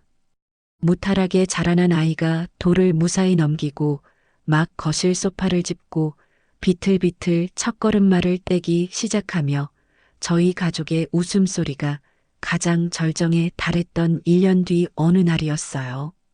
여느 때처럼 아이 입에 조심스레 이유식을 떠먹이며 평화로운 오후를 보내고 있는데 평소 가깝게 지내던 사업장 핵심 거래처 사장님으로부터 한 통의 아주 다급하고 날선 전화가 걸려왔습니다. 전화를 끊고 잠시 멍하니 앉아 있었어요. 발밑에 단단한 마룻바닥이 한순간에 푹 꺼지며 끝없는 시커먼 나락으로 곤두박질 치는 것 같은 끔찍한 공포가 제 온몸을 무섭게 휘감았습니다. 제가 매장 관리를 전적으로 믿고 맡겼던 그것도 가족처럼 각별하게 챙기며 명절마다 남들 몰래 두둑한 보너스까지 챙겨주었던 그 믿었던 총괄 직원이 거래처 장부를 아주 교묘하게 조작해서 엄청난 금액의 회사 자금을 자기 주머니로 몰래 뒤로 빼돌리고 있었던 겁니다. 그뿐만이 아니었어요. 그 직원의 치명적인 업무 실수와 자재 납품 비리 정황까지 연달아 꼬리를 물고 무더기로 터져나오면서 제가 10년 가까이 바닥부터 피토하며 쌓아 올린 거래처 사장님들과의 단단한 신뢰가 하루아침에 산산조각이 나버렸습니다. 급하게 노트북을 켜서 회사 계좌를 확인해 본 순간 핏기가 싹 가시며 정신이 번쩍 들었어요. 당장 다음 달 직원들 월급은커녕 밀린 대금 결제를 막지 못해 가게 문을 닫고 온 가족이 길거리에 나앉아야 할지도 모르는 최악의 위기가 제 목을 서서히 조여오고 있었죠. 그 직원이 1년 넘게 저를 철저하게 속이고 장부를 조작하며 제 피 같은 돈을 야금야금 빼먹고 있었다는 사실을 두 눈으로 직접 확인한 순간 뼈를 깎는 배신감과 분노를 넘어 정신이 아득해질 정도로 참담한 절망감이 거대한 해일처럼 밀려왔습니다. 제가 평소에 왠지 모르게 찜찜하다고 예상했던 대로였어요. 아니, 예상보다 훨씬 더 지독하고 심각한 최악의 상황이었죠. 이대로 가다가는 살고 있는 우리 집 집문서에 새빨간 딱지가 붙는 건 그야말로 시간 문제라고 생각했습니다. 당장 발등에 떨어진 이 거대한 불을 끄고 무너져가는 사업장을 어떻게든 수습하기 위해서는 제가 다시 독하게 마음을 먹고 현장으로 뛰어들어 밤낮 없이 서류에 파묻혀 매달려야만 하는 아주 절망적인 상황이 펼쳐졌습니다. 그날부터 제 달콤했던 육아 휴직은 완전히 끝이 나고 제 삶은 다시 지옥 같은 흙탕물 전쟁터로 끔찍하게 변해버렸습니다.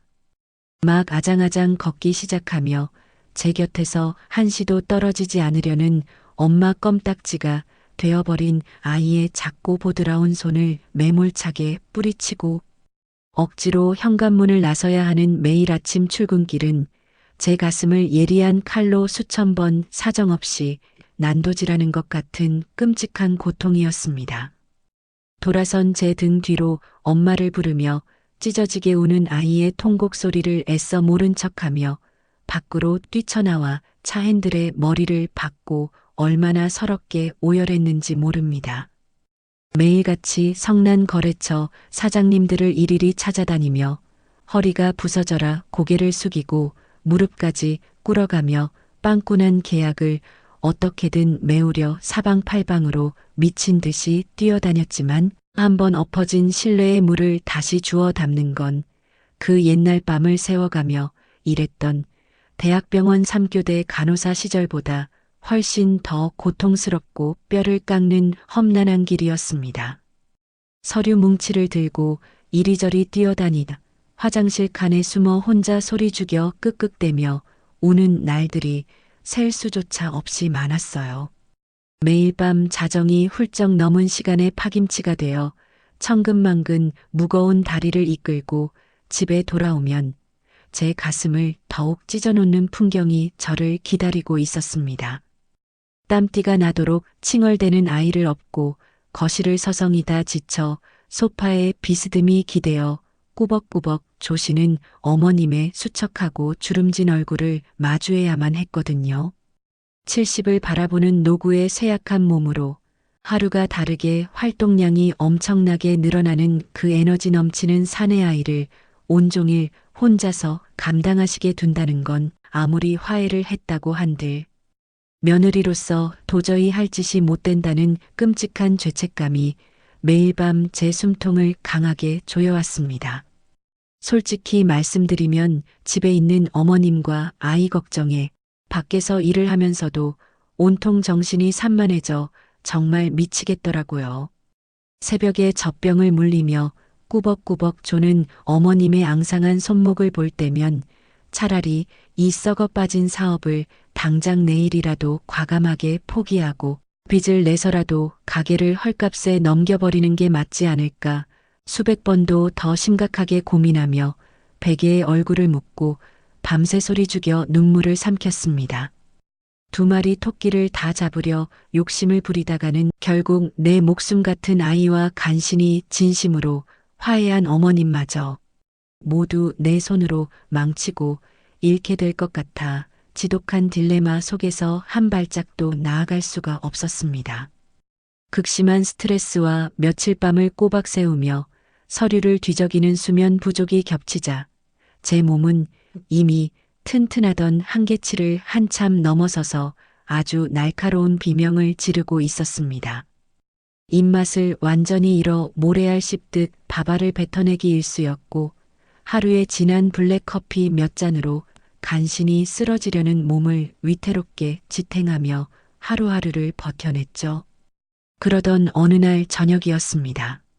사무실 책상에 쌓인 밀린 세금 고지서와 텅 비어버린 통장 잔고를 다시금 확인하고 천근만근 무거운 발걸음을 이끌며 집 현관문을 열고 들어서는데 귓가에서 날카로운 금속성 이명이 삐소리를 내며 고막을 찢을 듯이 울리더니 갑자기 눈앞이 핑 돌며 온 세상이 새카맣게 암전되는 것을 느꼈습니다. 다리에 힘이 종이장처럼 풀리며 허공을 헛짚은 저는 차가운 거실 바닥으로 속절없이 고꾸라지고 말았습니다. 쿵 하는 둔탁한 소리가 귓가를 스친 것을 마지막으로 제 의식은 차갑고 깊은 심에 속으로 한없이 가라앉아 버렸음있죠. 얼마나 시간이 흘렀을까요? 코끝을 찌르는 알싸한 파스 냄새와 누군가 제 차가운 손을 두 손으로 꽉 부여잡고 뜨거운 눈물을 뚝뚝 흘리는 감각에 무거운 돌덩이 같은 눈꺼풀을 간신히 밀어 올렸습니다. 흐릿했던 시야가 점차 또렷해지면서 가장 먼저 제 눈에 들어온 건 핏기가 하나도 없이 하얗게 질려 사색이 된 남편의 젖은 얼굴과 두 손을 모아쥐고 하늘이 무너진 듯 덜덜 떨며 깊은 근심에 빠져 어쩔 줄 몰라 하시는 어머님의 수척한 모습이었습니다. 제가 정신을 차리고 힘겹게 마른 침을 삼키며 몸을 일으키려 하자 어머님은 화들짝 놀라시며 제 어깨를 단단하게 감싸 안고는 다시 침대에 눕히셨습니다. 그리고는 아직 핏기가 채 돌아오지 않은 제 얼굴을 거칠고 따뜻한 손바닥으로 다정하게 쓸어내리시며 아주 단호하고도 비장한 목소리로 선언하듯 말씀하셨습니다. 아가, 너는 지금부터 집안일이나 우리 강아지 걱정은 머릿속에서 아주 하얗게 지워버리고 오로지 네 사업장 살리는 일에만 온 정신을 집중해서 전념해라. 네가 평생을 피토하며 일군 그 소중한 가게가 남의 손에 허무하게 무너지는 걸 내가 두 눈 뜨고 가만히 지켜볼 수는 없다. 내가 어떻게든 우리 손주 밥 먹이고 재우고 씻기는 일은 이 늙은이가 목숨을 걸고 완벽하게 사수하고 지켜낼 테니까 너는 밖에서 그 나쁜 놈들이랑 제대로 한판 붙고 와. 어머님의 그 결연한 눈빛과 비장한 목소리를 듣는 순간 저는 가슴 밑바닥에서부터 뜨거운 덩어리가 울컥하고 치밀어 오르는 것을 느꼈습니다. 70을 바라보는 노구의 쇠약한 몸으로 하루가 다르게 천방지축 뛰어다니는 사내 아이를 온종일 혼자 감당하시게 둔다는 건 아무리 생각해도 무리였으니까요. 저는 덜덜 떨리는 목소리로 어머님 연세에 그 힘든 육아를 하루 종일 혼자 감당하시는 건 절대 안 된다며 차라리 가게를 어떻게든 처분해서 빚을 갚고 제가 아이를 보겠다고 절박하게 만류했습니다. 하지만 어머님의 의지는 제가 감히 꺾을 수 없을 만큼 굳건하고 확고했습니다. 내 며느리가 밖에서 피눈물을 흘리며 쓰러져 가는데 시어미가 되어서 집구석에서 편하게 쉴 수는 없다며 저를 강하게 다그치셨죠. 그 따뜻하고도 강인한 말 한마디가 얼마나 큰 힘이 됐는지 몰라요. 바로 다음 날부터 어머님은 당신의 선언을 완벽하게 행동으로 증명해 보이기 시작하셨습니다. 새벽같이 일어나 아이 이유식을 종류별로 끓여 놓으시고는 제가 출근할 채비를 하기도 전에 아이를 번쩍 업고 거실을 누비며 제가 일에만 온전히 집중할 수 있는 완벽한 환경을 만들어 주셨거든요. 그뿐만이 아니었습니다. 제가 밥도 제대로 넘기지 못하고 사무실에 틀어박혀 서류 더미와 씨름하며 머리를 쥐어뜯고 있을 때면 점심시간과 저녁시간을 기가 막히게 맞춰서 양손 가득 묵직한 보온 도시락을 들고 제 사업장 문을 열고 들어오셨습니다. 뚜껑을 열면 김이 모락모락 피어오르는 전복죽부터 시작해서 핏물 하나 없이 맑게 고아낸 사골국에 부드럽게 쪄낸 갈비찜까지 그야말로 제 기력을 단번에 끌어올려줄 정성 가득한 보양식들이 3단 도시락통에 꽉꽉 채워져 있었습니다. 밥술이나 제대로 떠넘겨야 속을 든든하게 채우고 싸움도 제대로 할 수 있는 거다라며 제 숟가락 위에 두툼한 고기 반찬을 척척 올려주시는 어머님의 무조건적인 헌신과 거대한 사랑 덕분에 무너져 내리던 제 멘탈은 다시금 강철처럼 단단하게 다잡아졌고 그 순간 정신이 아주 번쩍 들었어요. 가족들의 든든한 방패막이 뒤에서 저는 더 이상 감정에 휩쓸려 나약하게 눈물만 짓고 있을 수가 없었습니다. 저는 끓어오르는 배신감과 슬픔을 차갑게 억누르고 오로지 이성적이고 냉철한 시각으로 그 횡령 직원의 더러운 만행을 낱낱이 파헤치기 시작했습니다. 지난 몇 년치의 방대한 회계장부와 거래처 납품 내역서 그리고 사무실 구석구석을 비추고 있는 수십 시간 분량의 CCTV 녹화 영상까지 단 한 장면도 놓치지 않고 눈에 불을 켜고 샅샅이 뒤지고 분석했습니다.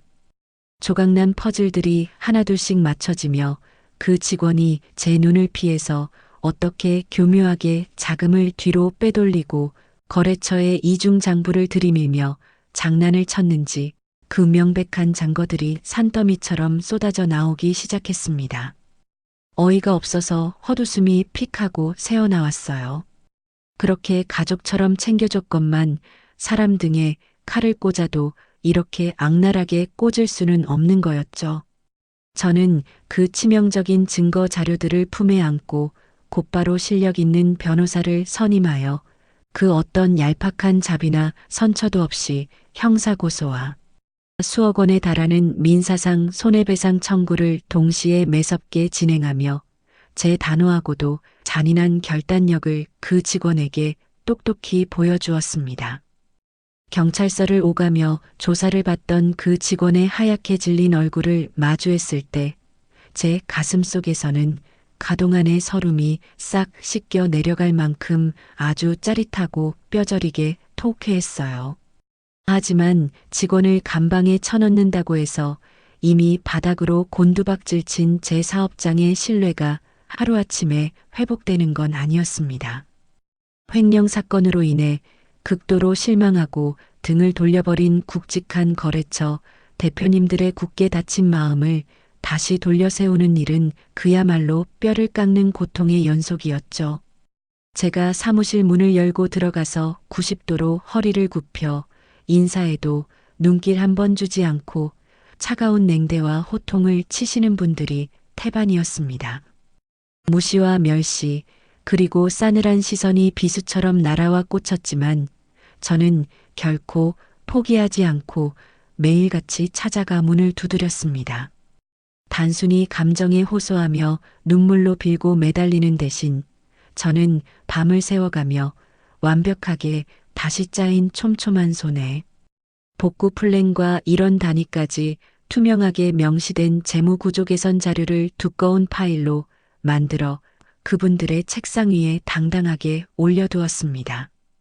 제가 사람을 잘못 본 죗값은 이 투명한 시스템과 이전보다 훨씬 더 파격적인 납품 단가로 뼈를 깎아 반드시 갚아내겠습니다.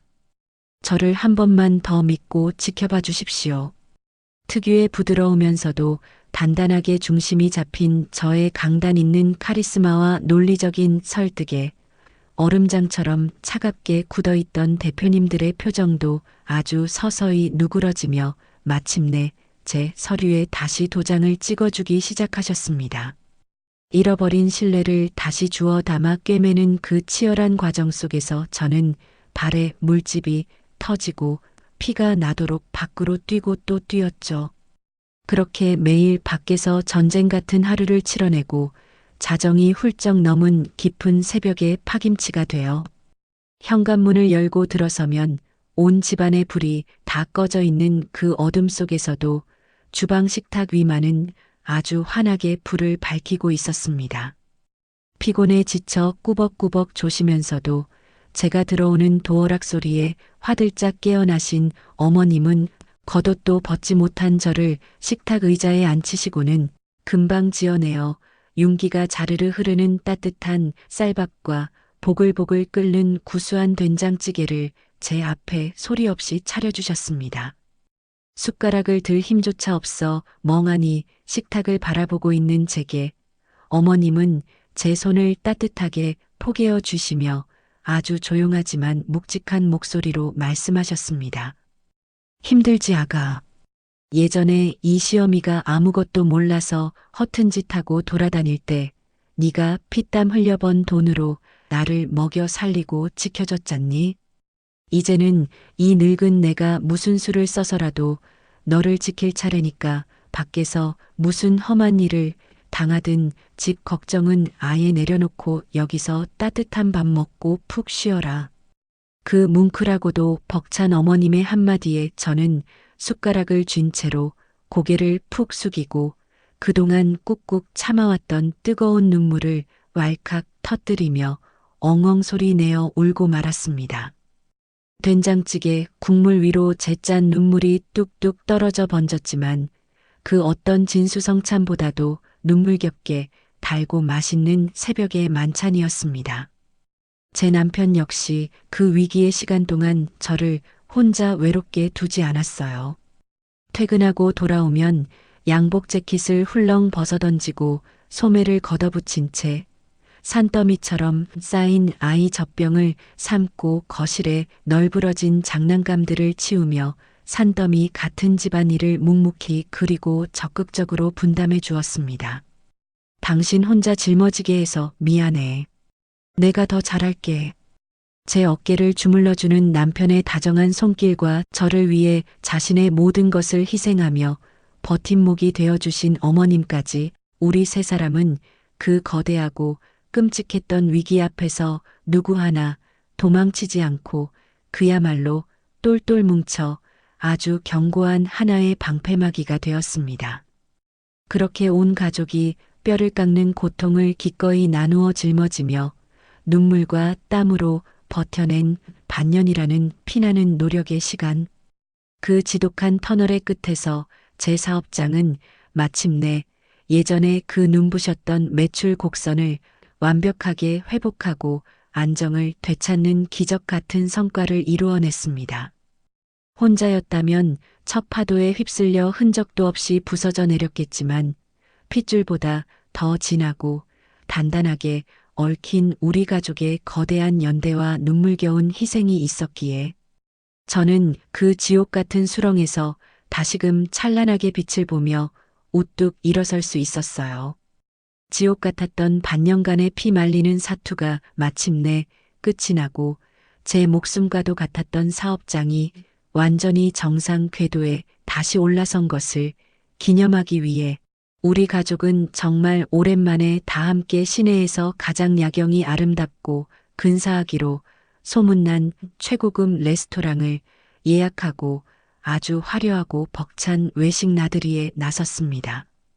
매일같이 땀에 전 셔츠와 화장기 하나 없이 푸석하고 까칠해진 얼굴로 전쟁터 같은 현장과 거래처를 미친 듯이 뛰어다니느라 거울 한번 제대로 들여다볼 여유조차 없었던 지난날의 그 끔찍한 고단함을 오늘 밤만큼은 아주 시원하게 훌훌 털어버리기로 작정을 했거든요.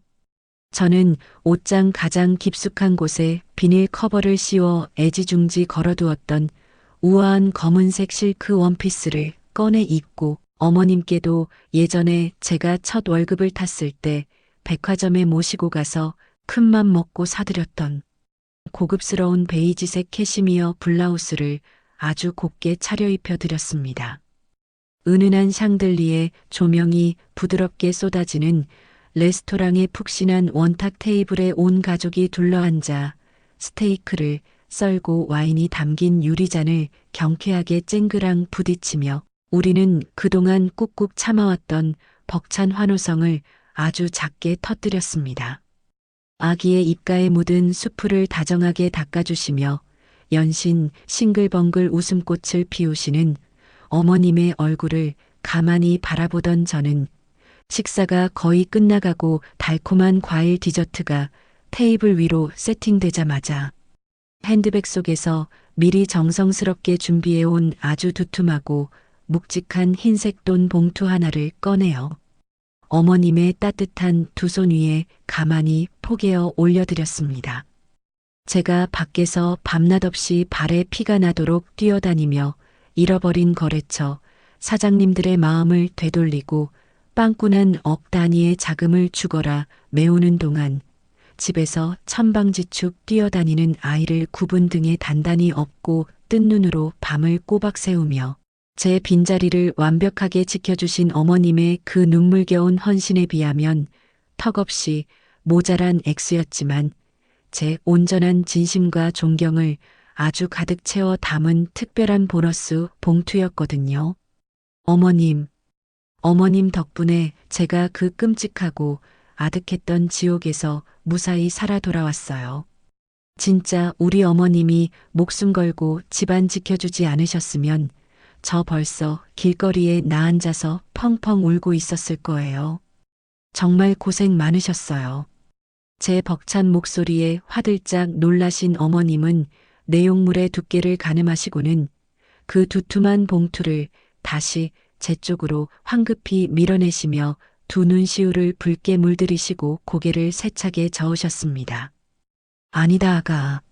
내가 한 게 뭐가 있다고 이 피 같은 큰 돈을 덥석 받아. 나는 그저 따뜻한 집구석에서 내 귀한 똥강아지 밥이나 챙겨 먹인 것밖에 한 일이 없다. 다 네가 똑부러지고 훌륭해서 이 엄청난 위기를 맨몸으로 다 이겨낸 거야. 기어이 제 손을 꽉 쥐고 돈 봉투를 제 가방 안으로 다시 밀어 넣으시려는 어머님의 손등을 제가 더 강하게 꽉 감싸주며 절대 양보하지 않겠다는 단호한 눈빛을 보내자 어머님은 결국 참았던 눈물을 뺨 위로 툭 떨어뜨리시며 돈 봉투를 가슴에 소중하게 품어 안으셨습니다. 과거 동네 노인정에 매일같이 출근 도장을 찍으며 제가 드리는 피 같은 용돈으로 되지도 않는 얄팍한 허세를 부리거나 제 뒤에서 악독한 며느리 흉을 지어내어 험담을 늘어놓으며 알량한 자존심을 채우시던 그 어리석은 시어머니는 이제 이 세상 어디에도 존재하지 않습니다. 오히려 요즘은 동네 마트나 아파트 산책로에서 예전 노인정 친구분들이나 오지랖 넓은 회장님을 우연히 마주치기라도 하시면 제 팔짱을 아주 꽉 끼고 당당하게 어깨를 활짝 펴시며 진짜 진심이 우러나오는 팔불출 며느리 자랑을 온 동네가 떠나가라 쩌렁쩌렁 늘어놓고 다니시거든요. 아이고 말도 마. 우리 며느리가 무너져가는 그 큰 가게를 이 여리여리한 몸으로 밤낮 없이 뛰어다니면서 기적처럼 다시 완벽하게 다 살려냈잖아. 우리 며느리 아니었으면 나 벌써 카드값에 쫓겨서 길거리에 나앉아 굶어 죽었을지도 몰라. 내가 전생에 나라를 3번은 구했는지 저렇게 똑똑하고 훌륭한 며느리가 우리 집에 넝쿨째 굴러들어와서 나를 다 살렸다니까. 지나가던 동네 사람들이 다 쳐다볼 정도로 침을 튀겨가며 저를 치켜 세우시는 어머님의 그 눈부신 변화를 옆에서 가만히 지켜볼 때면 어이가 없어서 헛웃음이 나오다가도 가슴 한구석이 뻐근해질 정도로 뭉클한 감동이 벅차오르는 것을 숨길 수가 없었습니다. 남편 역시 식탁 건너편에서 와인잔을 기울이며 한때는 서로를 핥히고 찌르며 지독한 원수처럼 으르렁대던 우리 고부가 이제는 세상 그 어떤 모녀지간보다도 더 끈끈하고 훌륭하게 맺어진 것을 꿀이 뚝뚝 떨어지는 다정한 눈빛으로 지켜보며 세상에서 가장 행복하고 안도감 넘치는 미소를 얼굴 한가득 지어 보였습니다. 당신 진짜 고생 많았어. 우리 엄마 사람 만들어준 것도 다 당신 덕분이야. 평생 내가 당신 보필하면서 살게. 제 귓가에 다가와 장난스럽게 속삭이는 남편의 뺨을 가볍게 꼬집어주며 우리는 지난 반년간의 지독했던 악몽을 아주 유쾌하게 씻어 넘겼습니다. 어느덧 또다시 평화로운 시간이 훌쩍 흘러 계절이 바뀌고 우리 아이가 앙증맞은 병아리색 원복을 예쁘게 차려입고 앙증맞은 이름표가 달린 가방을 맨 채 처음으로 동네 어린이집에 입소하는 가슴 벅찬 첫 등원날 아침이 밝았습니다. 맑고 따뜻한 봄 햇살이 온 세상을 환하게 비추고 길가에 흐드러지게 핀 벚꽃잎이 눈처럼 흩날리는 아파트 단지 산책로를 천천히 걸으며 저와 어머님은 콧노래를 흥얼거리는 아이의 작고 오동통한 두 손을 양쪽에서 하나씩 단단하게 나누어 잡고 발맞춰 걸음을 옮겼습니다. 저는 고개를 들어 눈이 시리도록 파랗고 맑은 봄 하늘을 가만히 올려다보며 가슴속 깊은 곳에서부터 우러나오는 아주 은밀하고도 간절한 기도를 하늘로 올려보냈습니다. 엄마, 아빠, 하늘에서 우리 가족 잘 지켜보고 계시죠? 20대 초반에 엄마, 아빠 한꺼번에 떠나보내고 세상에 나 혼자 버려진 것 같아 매일 밤 이불을 뒤집어 쓰고 소리 없이 울었던 그 불쌍한 막내딸에게 이렇게 비바람 앞에서도 절대 무너지지 않는 새롭고 단단한 진짜 가족을 선물해 주셔서 정말 감사합니다. 코끝이 찡해지며 눈가에 맺힌 맑은 눈물방울을 봄바람에 조용히 말려보내며 저는 제 손에 닿은 아이와 어머님의 체온을 더욱 꽉 움켜쥐었습니다. 처음에는 그저 200만 원이라는 돈으로 얄팍하게 맺어지고 가짜 허세로 떡칠이 되어 있던 위태로운 관계였지만 비온 뒤에 땅이 더욱 단단하게 굳어지듯 뼈를 깎는 거대한 시련과 폭풍을 온몸으로 함께 맞고 겪어내면서 우리는 이제 그 어떤 날카로운 칼날로도 끊어낼 수 없는 진짜 핏줄 같은 단단한 인연으로 완벽하게 거듭났음을 가슴 아주 깊은 곳에서부터 온전히 깨달을 수 있었습니다. 거실 텔레비전에서 주말 연속극이 잔잔하게 흘러나오는 평화로운 저녁 시간, 푹신한 거실 소파에 온 가족이 다 같이 옹기종기 모여 앉아 어머님이 솜씨 좋게 토끼 모양으로 정성껏 깎아주신 달콤한 사과 조각을 입에 베어 물며 우리는 그 어느 때보다 평범하지만 눈부시게 찬란한 저녁 시간을 만끽하고 있습니다. 남편은 아이를 무릎에 눕히고 간지럼을 태우며 까르르 넘어가는 웃음소리를 만들어내고 있고, 어머님은 그런 부자를 보며 눈가에 주름이 깊게 패도록 환하게 웃고 계시죠. 그 따뜻한 풍경을 소파 끝에 비스듬히 기대앉아 가만히 바라보던 저는 입가에 잔잔한 미소를 띠며 속으로 조용히 의조렸습니다. 진짜 가족이란 무조건 참고 견디는 맹목적인 희생이나 피가 섞였다는 이유 하나만으로 모든 것을 합리화하는 폭력이 절대 아니라는 것을요. 자신의 어리석은 잘못을 진심으로 뼈저리게 뉘우치고 상대방이 쓰러졌을 때 기꺼이 내 어깨를 내어주며 서로의 텅 빈 자리를 따뜻한 온기로 꽉 채워주며 묵묵히 인생의 험난한 길을 함께 걸어가는 숭고한 동행. 그것이 바로 제가 그토록 평생을 갈망하고 찾아 헤매던 진짜 가족의 눈부신 얼굴이었습니다. 지금까지 제 얘기 들어주셔서 감사합니다. 네, 오늘 준비한 이야기는 여기까지입니다. 일찍 부모님을 여의고 누구보다 따뜻한 가족의 품을 그리워하셨던 우리 사연자님. 처음엔 엇갈린 진심과 모진 상처들로 인해 얼마나 가슴이 시리고 무너져 내리셨을까요? 하지만 비온 뒤에 땅이 더 단단하게 굳어지듯 인생에 들이닥친 두 번의 커다란 위기와 폭풍우는 오히려 이들을 세상 그 누구보다 끈끈하고 견고한 진짜 가족으로 만들어 주었습니다. 단순히 피가 섞여야만 가족이 아니라 서로의 아픔을 보듬고 빈자리를 채워주며 묵묵히 인생을 함께 걸어가는 것이 진정한 가족의 의미라는 사연자님의 마지막 말씀이 참 묵직한 감동과 깊은 여운을 남기네요. 그 험난했던 고통의 터널을 누구보다 멋지고 당당하게 빠져나오신 사연자님의 앞날에 이제는 눈부시고 따뜻한 봄볕만 가득하시기를 진심으로 응원하겠습니다. 사연자님께 응원의 댓글을 남겨주세요. 큰 위로가 돼줄 거예요. 오늘도 끝까지 함께 해주셔서 감사합니다.